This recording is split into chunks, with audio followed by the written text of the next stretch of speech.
તો આણંદ શહેર કોલેરાગ્રસ્ત જાહેર. અગાઉ સોજિત્રા પેટલા તાલુકાના ગામોને કોલેરાગ્રસ્ત જાહેર કરાયા હતા. આણંદ શહેરમાં ઝાડા ઉલટીના કેસોમાં વધારો.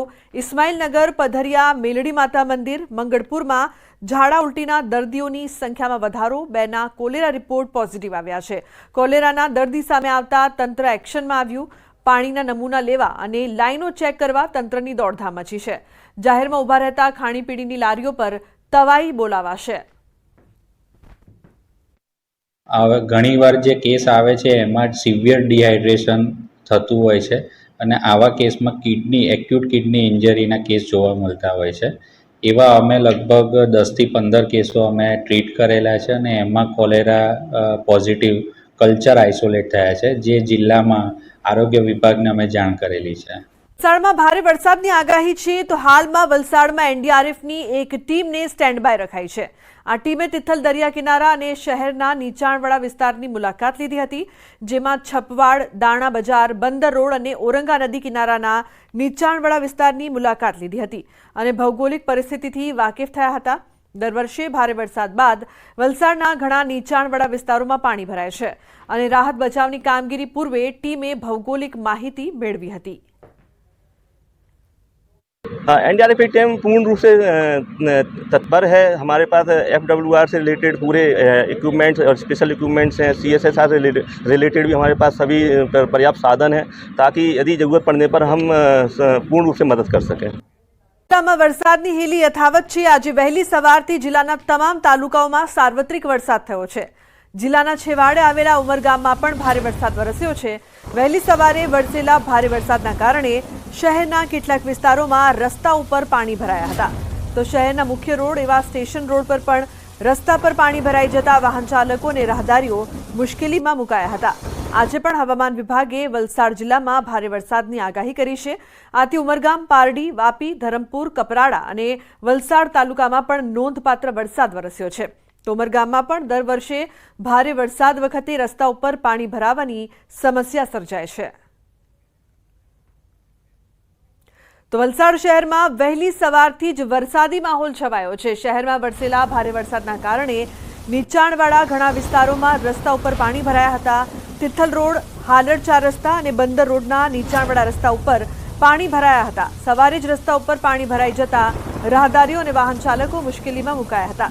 દર વર્ષે ભારે વરસાદ વખતે વલસાડ શહેરના લોકોએ ચોમાસામાં હાલાકીનો સામનો કરવો પડે છે. આ વર્ષે પણ પ્રથમ ભારે વરસાદના કારણે શહેરના અનેક વિસ્તારોમાં રસ્તા પર ઠેર ઠેર પાણી ભરાયા હતા.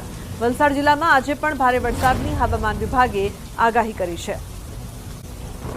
તો ગુજરાતમાં મેઘરાજા હેલી વરસાવવા તૈયાર થયા છે. કેવી રીતે આખરે શું સ્થિતિ બની છે જાણીએ અમારા સહયોગી સંધ્યા પાસેથી.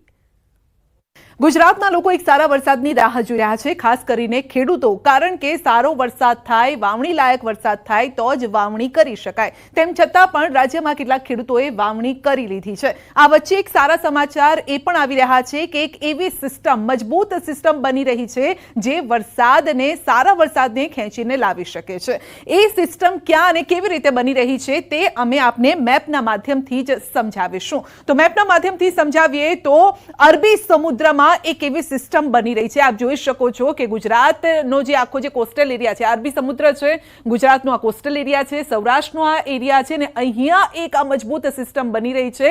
24-25 તારીખની આસપાસ આ સિસ્ટમ બની રહી છે અને એટલી મજબૂત છે કે તે ભેજવાળા પવનોને ખેંચીને ગુજરાત તરફ લાવી શકે છે અને જેના કારણે જ અહીંયા જોરદાર વરસાદ થઈ શકે છે. તો કયા કયા વિસ્તારોમાં વરસાદ થઈ શકે છે આપ અહીંયા વીજળી ચમકતા પણ જોઈ રહ્યા છો. ખાસ કરીને આજે આખો રાજકોટ, ભાવનગર, દ્વારકા, પોરબંદર, આ તમામ એવો વિસ્તાર છે, વેરાવળ, એટલે કે સૌરાષ્ટ્રનો આખો આ વિસ્તાર છે કે જ્યાં એક મજબૂત સિસ્ટમ અસર કરી શકે છે. આ સાથે જ દક્ષિણ ગુજરાતનો પણ એરિયા આવી જાય, મધ્ય ગુજરાત અને ઉત્તર ગુજરાત સુધી તેની અસર જોવા મળી શકે છે. સિસ્ટમ ભલે અહીંયા અરબી સમુદ્રમાં હોય, પરંતુ આ સિસ્ટમના જે વમણો છે એ જ આપ જોઈ શકો છો કે દરિયામાં એક એટલી જોરદાર સિસ્ટમ છે કે જેની સીધી અસર ગુજરાત, રાજસ્થાન, આ સાથે જ મધ્ય ગુજરાતમાં, મધ્ય ભારતમાં પણ તેની અસર જોવા મળી શકે છે.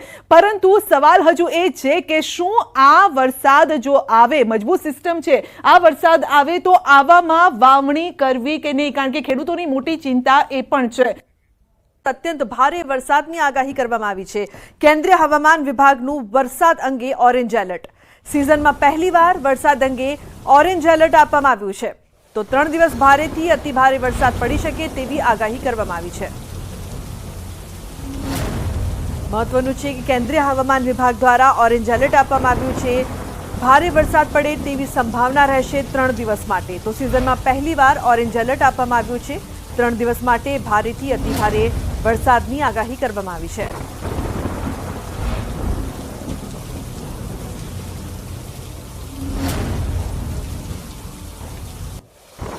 વરસાદ અંગે અંબાલાલ પટેલની આગાહી। 3 દિવસ ગુજરાતમાં ભારે વરસાદની આગાહી। 3 દિવસ કેટલાક ભાગોમાં ભારે વરસાદ થઈ શકે છે। અમદાવાદમાં પણ વરસાદ પડે તેવી સંભાવના રહેશે। ઉત્તર ગુજરાતના ભાગોમાં પણ વરસાદ થઈ શકે છે। ક્યાંક 1 ઇંચ તો કાંઠાના ભાગોમાં વધુ વરસાદ થશે। દક્ષિણ ગુજરાત માટે અંબાલાલ પટેલની મોટી આગાહી। તો દક્ષિણ ગુજરાતમાં ક્યાંક 5 ઇંચ સુધી વરસાદ પણ થઈ શકે છે। કેટલાક ભાગોમાં વાવણી લાયક વરસાદ થઈ શકે છે। બધે જ વાવણી લાયક વરસાદ થાય તેવું કહી ન શકાય।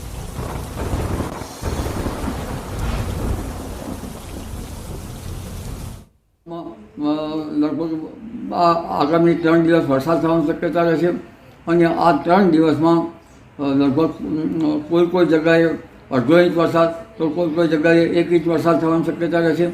અમદાવાદના ભાગોમાં લગભગ ક્યારેક કોઈ ભાગમાં 1 ઇંચ જેવો વરસાદ થઈ શકે। પાલનપુરના ભાગમાં 15 થી 20 મિલીમીટર જેટલો વરસાદ થઈ શકે। મહેસાણાના ભાગોમાં પણ અડધા ઇંચ ઉપર વરસાદ થઈ શકવાની શક્યતા રહેશે।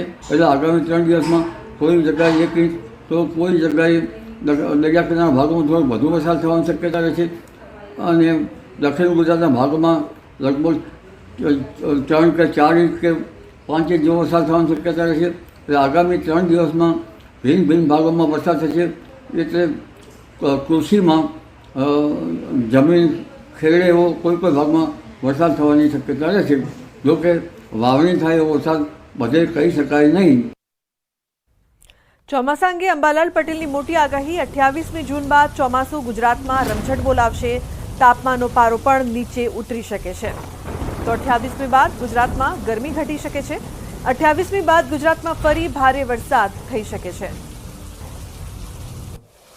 ઠંડા પવનો ફૂંકાય અને ચોમાસાની રમઝટ લગભગ 28 જૂન પછી થવાની શક્યતા રહેશે। ત્યારે ન્યૂનતમ તાપમાન લગભગ 32-33 ડિગ્રી સેલ્સિયસ જેવું અને મહત્તમ તાપમાન 34-35 ડિગ્રી સેલ્સિયસ જેવું થઈ જવાની શક્યતા રહેશે।